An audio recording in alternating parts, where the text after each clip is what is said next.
I don't know why nobody could answer this question for you, everybody knows this. So, you went to vipassana. That means you must just shut up and do it, not ask this question, that question. You know what is my handicap? You want to know?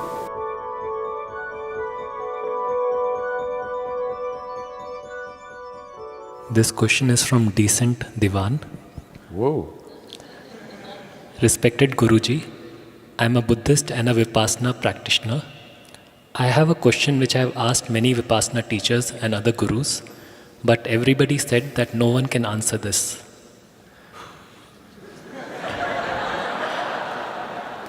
In one of your video you mentioned, and also it is said in Buddhism, that rebirth is due to our unfulfilled desire or karma. I accept this, but then a question arises. Let us suppose I took birth for millions of times because of my karma desire, but before my very first birth, there was no body, no mind, karma, desire, or nothing of me existed. Then why and how that very first birth came to existence?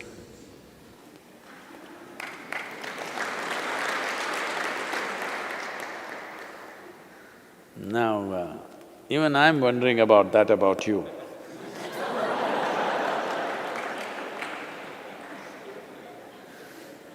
Well, no, you are a decent guy, I'm like this, what to do?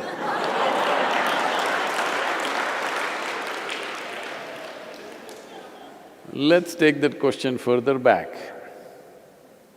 It's not just about your birth. Well, in the yogic culture, there are theories which are explained in the form of dialectical stories, how Shiva was like Shava. Shava means a corpse. He was inert, phenomenal energy but inert. Then energy or Shakti came and danced around him, upon him, then he got kind of woke up. Well, we are, picturizing it as a man and a woman, but that's not what we're talking about. Inert means nothing happening, no reverberation. No reverberation means no creation. Energy got introduced, reverberation started. From a simple basic reverberation, it got more and more complex. As reverberations became more complex, it became matter, matter became small molecules, they became planets, planets became many things, life happened, variety of things. You know the evolutionary theory from there on. Evolutionary theory only starts after life has started or at the beginning probably, but if you go back, creation itself, we may not know the exact trajectory of how it happened, but we approximately know how it happened even as per modern science. So in the modern scientific parlance, the same thing is said today that if you apply energy, not even into it, just around it, suppose you create vacuum in a container and apply energy not into the vacuum, just around it, virtual protons and virtual neutrons will erupt. That means creation begins to happen. Proton, neutron just have to get together for an atom to happen. Once an atom has happened, creation has started. So, similar things are said in modern science. I don't want to go into any theories, but obviously creation began somewhere. Somewhere means it may not be within the projections of human mind in terms of time, because it's not one, but in the yogic system, there have been estimates that there have been 84 creations till now, 83 creations till now, this is the 84th one. And up to 112 cycles of creation can happen. Beyond that, creation will be material-free, just pure energy creation. But we're talking in terms of maybe billions of years or trillions of years, I don't know. but those projections are made. Well, obviously it's just a theory, nobody can prove or disprove anything about it, but it looks like a plausible theory because the markings of 83 creations are there in our system in various aspects of life around us. The markings of 83 and this being 84 are there for those who look very closely at it. So how did you, such a decent guy, happen? Well, so this question doesn't go that far as I took it just now. It's talking about if I did not have karmic substance, how did I happen? That's a question. Well, you don't need a spiritual answer. Charles Darwin himself has explained this.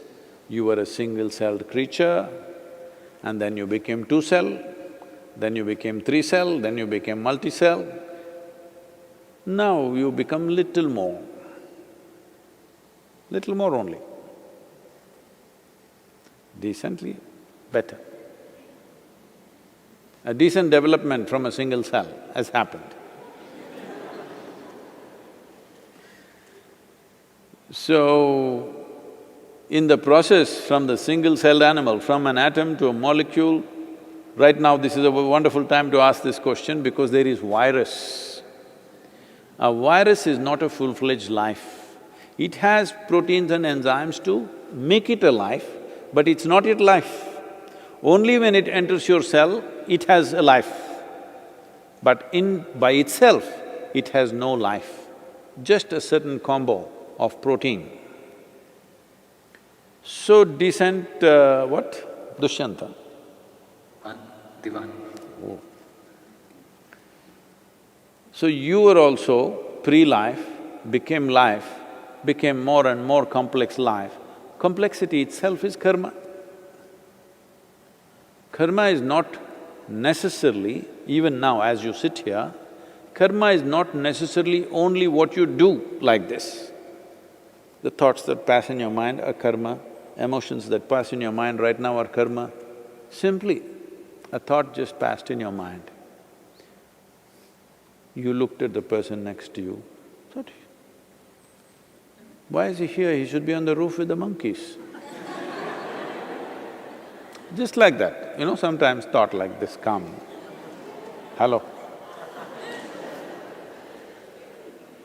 So this karma just happened inadvertently, not caused by you, caused by the monkeys dancing on the roof.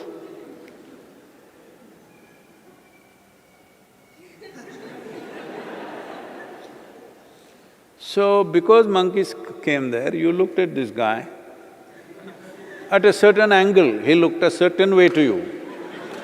Maybe it's the lighting, maybe it's the way he sat, maybe something, and a thought came and went. Now you performed a karma. That somewhere you look at another human being and you think he's a monkey. Now this won't stop here, do you understand? Now you looked at him and thought you're a monkey. Tomorrow, we changed your department and you're in the monkey department. Oh my God, I have to work with this monkey today. It will continue. And if suppose the situations are placed like that, he is in charge of the department, you have to work under him. Do I have to be instructed by a monkey like this? It will grow. And this is how you became a racist. All right? Because initially it's just a passing thought. Then depending on situations, how they corner you here, there, slowly it multiplies. This is even happening to every other creature. So gradually, karmic substance builds up, becomes more and more complex. Well, clearly, evolutionary sciences are telling us the initial human beings were very simple, half-bent human beings, very small brain, they couldn't think much, they just survived like any other creature. Everybody knows that, right? So from there you built your karma. I don't know why nobody could answer this question for you, everybody knows this. Maybe they thought you are not worth answering. Because I am such a fool, I don't think anybody is not worth answering. Because I don't think any question is not worth answering, I'm taking all kinds of idiotic questions from all over the world. So right now, you're wasting your time very indecently. Because these are all questions of the vain. Because mainly, your questioning is towards whoever those… I don't know who are those people that you ask questions. In some way you want to make a fool out of them. That's all you're interested in. You're not interested in knowing anything about yourself. You're not interested in having tools for your transformation or growth. You said you went for vipassana. Vipassana means no questions.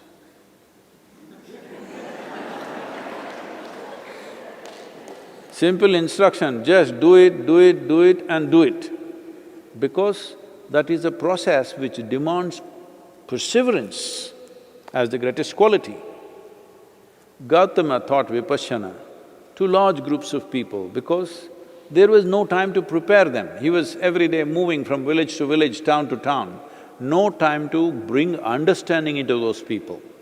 So no teaching, no question, just simple instruction. Get the instruction right, just do it, do it, do it. Slowly it will transform you. It's a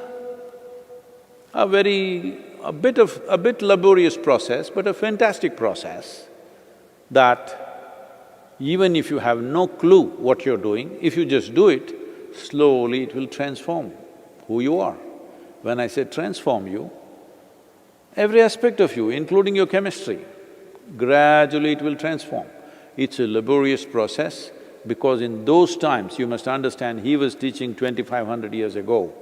2500 years ago, the common wavelength of the society was not intellectual understanding. The common wavelength of the society which lived hard lives was perseverance. People could persevere. Today, to make them persevere, you have to talk to them for hours and hours and hours because they think they understand everything. Those days, people had no such problems. They knew that they don't understand. So you had to just you had to just instruct them and say, do it. And those were good times for the gurus. Because if you give an instruction and say, you must do it, you just do it. You know, my mother, some yogi in Nandi Hills, once we went to Nandi Hills and she showed me the cave where she was initiated. She gave… that yogi gave her some mantra, I don't know who he is anyway. And she never had a picture or she wouldn't even talk, utter his name. But every day she did something with eyes closed. Right through our life, we've been her life, 4 children, husband is her life. She married at the age of 17 and that's her life. But before that, she was initiated and this yogi told her, whatever happens with your life, you must do it every day. Every day she is doing something with her eyes closed. We say, what are you doing? Say, well, this yogi gave me a mantra, I just do it. We want to know what's the mantra. So we played all kinds of tricks on her, tried to compel her, emotionally, blackmail her. You tell us this mantra. Such a gentle and easy person to deal with, always she was. But not once, no matter what, either to her husband or to her children, she ever told the mantra because the yogi said, you don't share this with anybody. I mean to say, it was so easy to instruct them. If I tell you, keep this to yourself, you'll put it on the social media.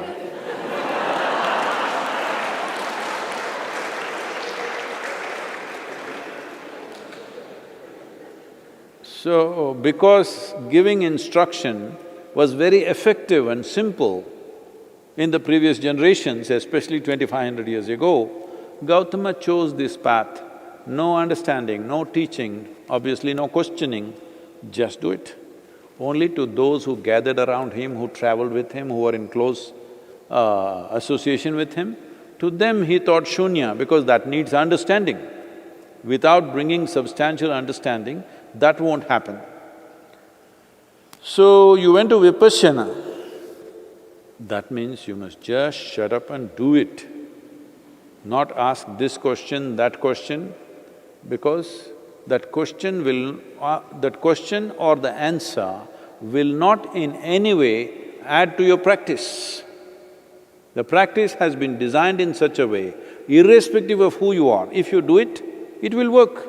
It's just that it's a bit laborious. You have to do it for hours every day, for a long period of time. But it will work, it's a fantastic device for those times. Even now it is for a whole lot of people. So, don't waste your time. The decent thing for you to do is, if you're here, I don't know where you are, if you're here, take instructions and just do it. Otherwise, stick to the vipassana and do it, one way or the other. Take one forward step. Rather than standing in the same place and looking all over the place, it won't add to your life in any way. It's just that in foolishness you will think you're smart by gathering these things. Maybe now I have said what I have said, you will go and tell somebody else, you know what Sadhguru said, this is what it is, even he doesn't know.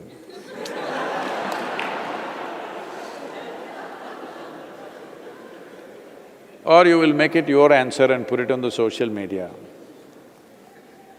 Whatever you do, it's of no use. Existentially, if you want to move on, you must do something existential within you.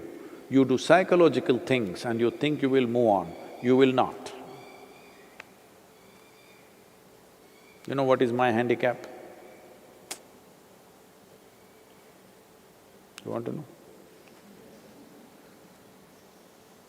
Simply, being straight and honest is my big handicap.